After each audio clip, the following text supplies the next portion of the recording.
You know that feeling, right?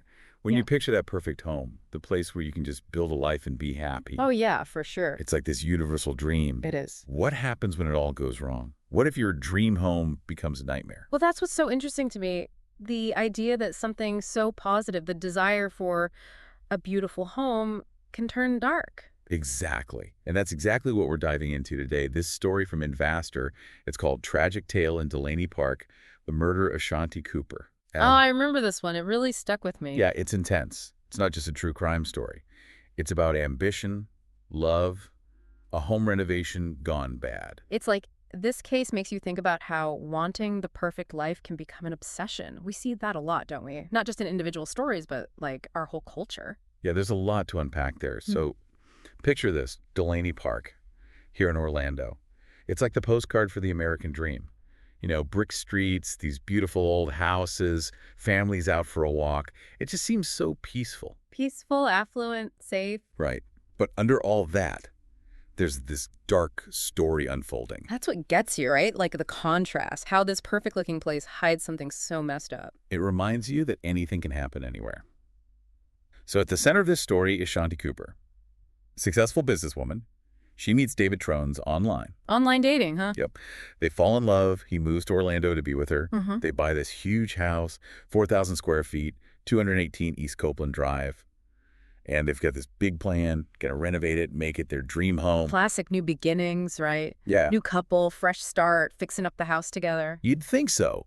But the thing is, the renovation starts to go off the rails. Contractors are quitting, costs explode, and David is like totally consumed by the house. Yeah. Obsessed. I see where this is going. Oh, yeah.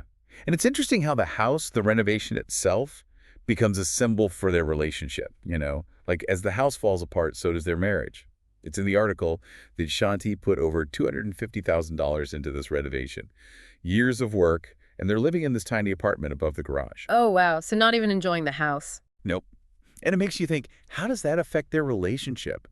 Living like that while he's just focused on the main house. Yeah, I can only imagine the tension. Shanti's successful, used to a certain lifestyle, now stuck in a cramped space while David's off in his own world.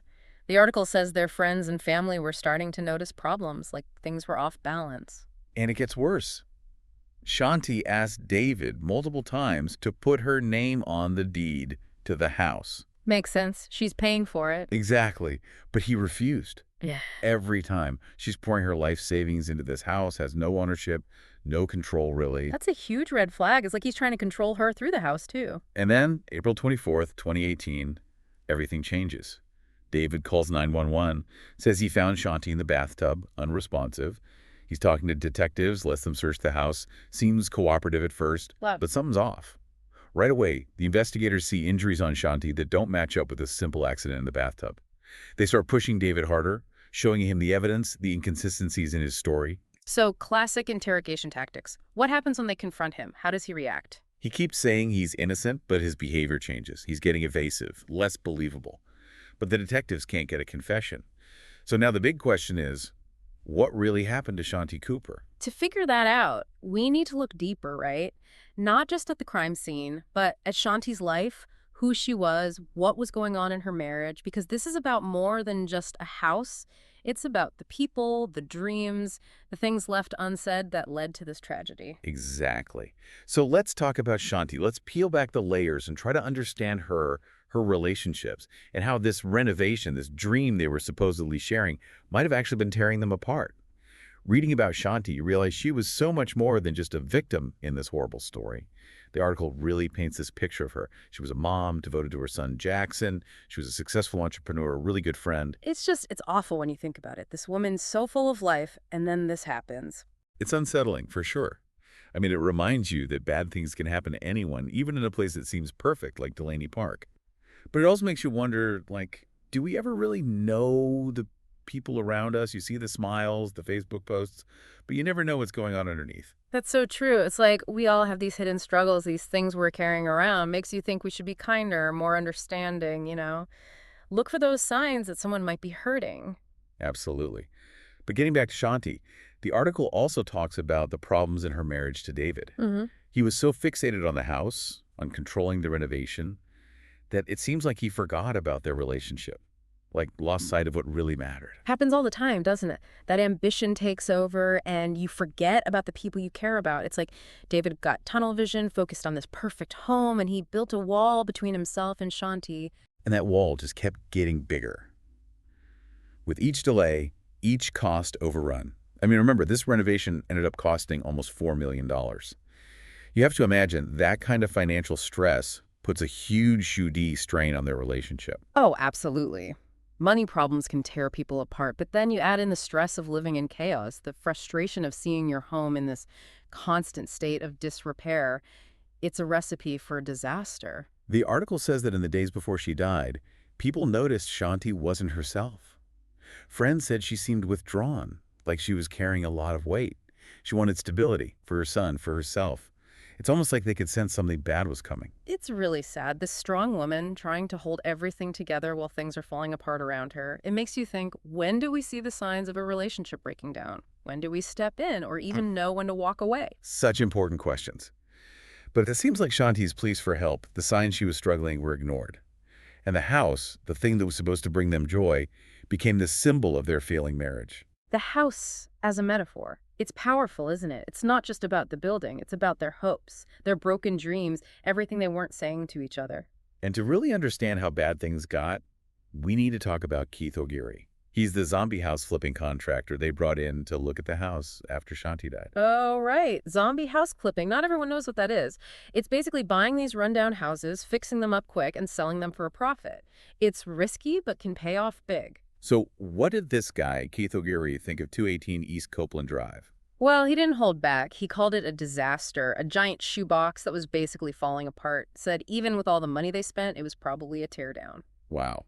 So this dream home, the thing David was so obsessed with, turned out to be worthless, just like their relationship. It's like the house itself was a symbol of their failure to fix things, to connect with each other. Their dreams literally crumbled, just like the building.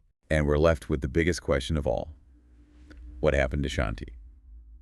The article was written while the case was still going on, so we don't know the verdict, what happened to her son, or what they did with that house. It's the kind of story that stays with you, right? But beyond the details of the case, it makes you think about the choices we make, the things we're willing to sacrifice, and how our ambitions can hurt us if we're not careful. It reminds us that even chasing your dreams can be dangerous.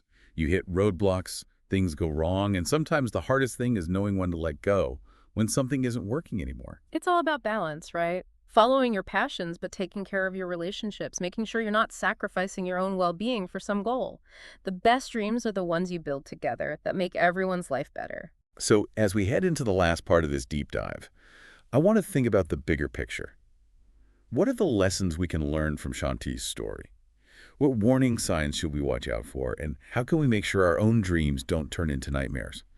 It makes you think, doesn't it, about the choices we make, the things we prioritize. It does. This whole case, it's like a cautionary tale. You've got this beautiful community, Delaney Park, but underneath, there's this darkness, secrets and sadness. Yeah, and when we talk about the American dream, right? Working hard, building a better life. Yeah. But what if that dream becomes something that hurts us? That's the thing, right? We're surrounded by these images of the perfect life, the house, the job, the happy family.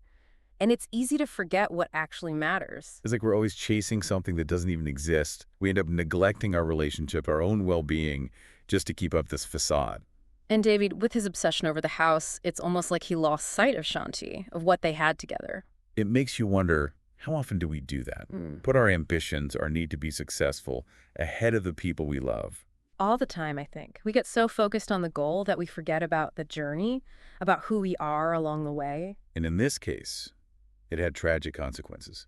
So as we wrap up this deep dive, I want to talk about warning signs, the things we can look out for in our own lives, the red flags that tell us something's not right. Well, one thing that jumps out from the story is the lack of communication. Shanti was trying to tell David how she felt about the house, about needing stability, but he wasn't listening. That's so important, isn't it? To really talk to each other. In any relationship, being honest, being open about what you're feeling. Absolutely. You have to create that space where everyone feels heard, respected. It's okay to disagree, but you got to work through it together, Find that compromise. And the money, too. All that financial stress.